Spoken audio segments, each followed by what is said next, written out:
দীপাবলিতে রাজধানীতে নাশকতার ছক, দুই আইএস জঙ্গিকে গ্রেপ্তার করল পুলিশ দিল্লি ও মধ্যপ্রদেশ থেকে।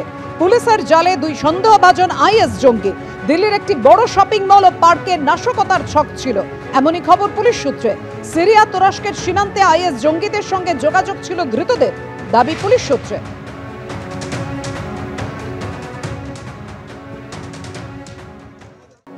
আদালতে অস্বস্তিতে শুভেন্দু অধিকারী। রাজ্যের বিরোধী দলনেতা শুভেন্দু অধিকারী অস্বস্তিতে পড়লেন, কারণ তার রক্ষা কবচ প্রত্যাহার করে নিল হাইকোর্ট। হাইকোর্টের নির্দেশে প্রত্যাহার হলো শুভেন্দু অধিকারীর রক্ষা কবচ। বিচারপতি রাজাশেখর মান্থার দেয়া রক্ষা কবচ প্রত্যাহার। রক্ষা কবচ প্রত্যাহার করলেন বিচারপতি জয় সেনগুপ্ত। তিনি বলেন, কোনো অন্তর্বর্তী নির্দেশ অনন্তকাল চলতে পারে না। পর্যবেক্ষণ হাইকোর্টের বিচারপতি জয় সেনগুপ্ত। কোনো বক্তব্য থাকলে লিখিত আকারে জানাতে হবে সোমবারের মধ্যে। মানিকতলা সহ মোট 4টি মামলার তদন্তে সিবিআই এবং রাজ্যের যুগ্ম এসআইটি গঠন আদালতে। শুভেন্দু অধিকারীর বিরুদ্ধে দায়ের হওয়া 15টি মামলা খারিজ করল আদালত।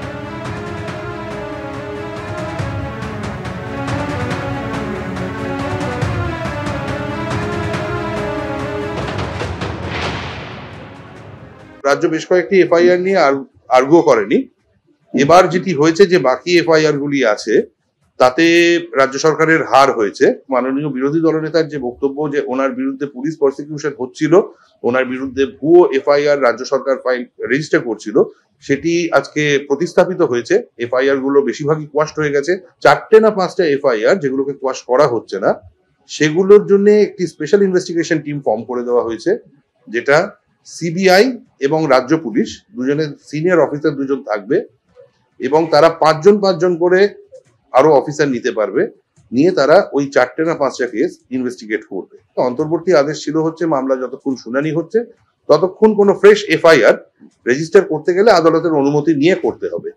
তো মামলাটি যেহেতু দুটি মামলাই আজকে ফাইনাল হিয়ারিং হয়ে আজকে জাজমেন্ট দিয়েছে, তাই জন্য ন্যাচারালি ওই রক্ষা কবচের জায়গাটা আর নেই, কারণ মামলাটি ফাইনালি আজকে নিষ্পত্তি হয়ে গেছে।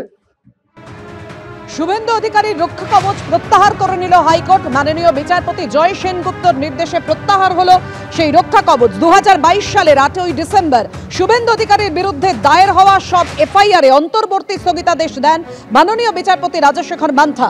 শুক্রবার সেই সংক্রান্ত, অর্থাৎ আজকে সেই সংক্রান্ত মামলার শুনানি ছিল, সেখানেই বিচারপতি জয় সেনগুপ্তর পর্যবেক্ষণ, কোনো অন্তর্বর্তী নির্দেশ অনির্দিষ্টকালের জন্য হতে পারে না, এটার শেষ রয়েছে।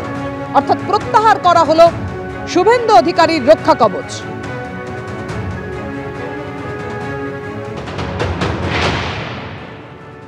শুভেন্দু অধিকারীর মামলায় অনেকগুলো এফআইআর চ্যালেঞ্জ হয়েছিল, প্রায় 18-20টা মামলা চ্যালেঞ্জ হয়েছিল। তার মধ্যে ওই 12-13টা মামলা ওর কোয়াশ করেছে, বাকি কটা মামলাতে স্টেটকে প্রসিড করতে বলেছে।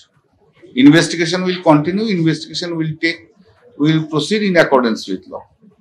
এবং এখানে সিটের সিট করেছে।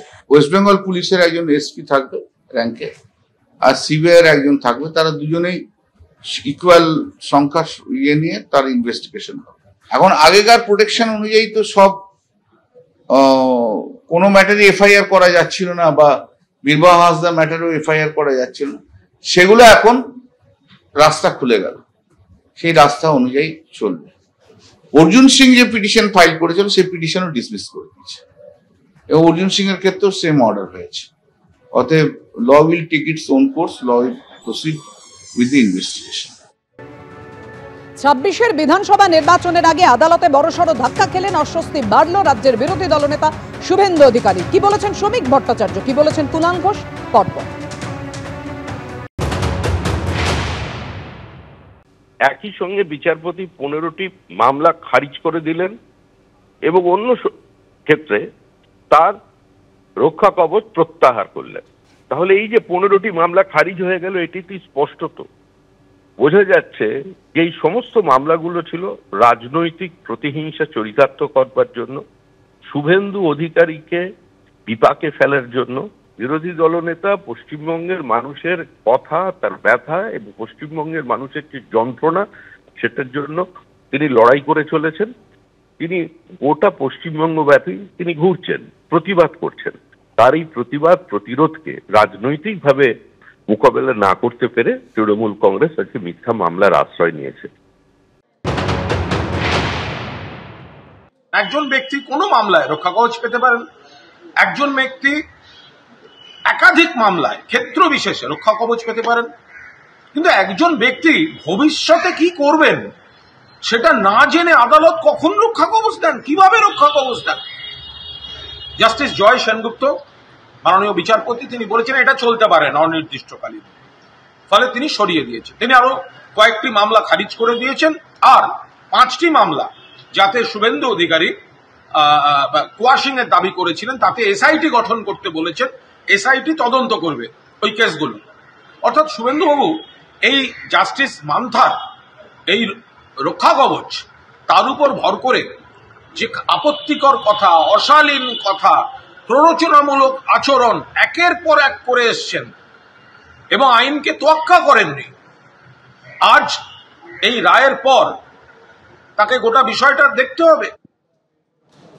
অর্থাৎ রাজ্য বিজেপি পুরো বিষয়টাকে রাজনৈতিক প্রতিহিংসা হিসেবে ব্যাখ্যা করছেন, আর সেখানে তৃণমূল বলছে রাজ্য এবং তৃণমূলের এই যে আবেদন তাতে মান্যতা দিল আদালত। আপনাদের জানিয়ে রাখি, শুভেন্দু অধিকারী বিধানসভা নির্বাচনের আগে বড়সড় অস্বস্তিতে পড়লেন, তার রক্ষা কবচ প্রত্যাহার হলো। বিচারপতি রাজশেখর মান্তার দেওয়া রক্ষা কবচ প্রত্যাহার করলেন বিচারপতি জয় সেনগুপ্ত।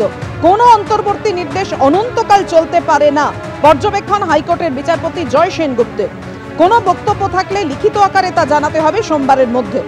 এর মধ্যে আপনাদের জানিয়ে রাখি, মানিকতলা সহ মোট 4টি মামলার তদন্তে সিবিআই এবং রাজ্যের যুগ্ম এসআইটি গঠন আদালতে।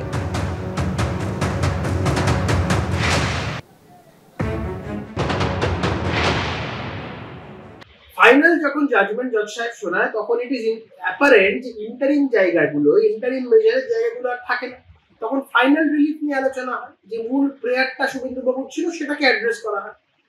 যারা আনন্দ উল্লাস করবেন বলে ভেবে রেখেছেন, যারা আনন্দ করবেন, মাংস ভাত খাবেন, মন দিয়ে শুনুন। 15টা মামলা রাজ্য সরকার যেগুলো শুভেন্দুবাবুর বিরুদ্ধে করেছিলেন সেগুলোকে সর্বৈব খারিজ করেছে হাইকোর্ট, ওয়াশ করে দিয়েছে। বাদ বাকি 4-5খানা এফআইআর সেগুলো ইনভেস্টিগেশনের ক্ষেত্রেও রাজ্য সরকারের উপর আস্থা রাখেনি হাইকোর্ট, এসআইটি ফরমেশন করে দিয়েছে। এসআইটি করে বলেছে সিবিআই এবং রাজ্য প্রশাসন তারা যৌথভাবে ইনভেস্টিগেট করবে। রাজ্য প্রশাসনের উপর আস্থা রাখলে সিবিআই কে নিয়ে জয়েন্টলি সেখানে এসআইটি হতো। তো যারা আনন্দ উল্লাস করছেন তাদের বোঝা উচিত এই লড়াইয়ে জয় শুভেন্দু অধিকারীর হয়েছে। তারা কি আদৌ শুভেন্দু অধিকারীর এই বিজয়ের জন্য তারা আনন্দ উল্লাস করছেন? করলে করুন, কোনো বাধা নেই, বলুন, তাহলে আমি এক প্যাকেট মিষ্টি আপনাদের পাঠিয়ে দিচ্ছি।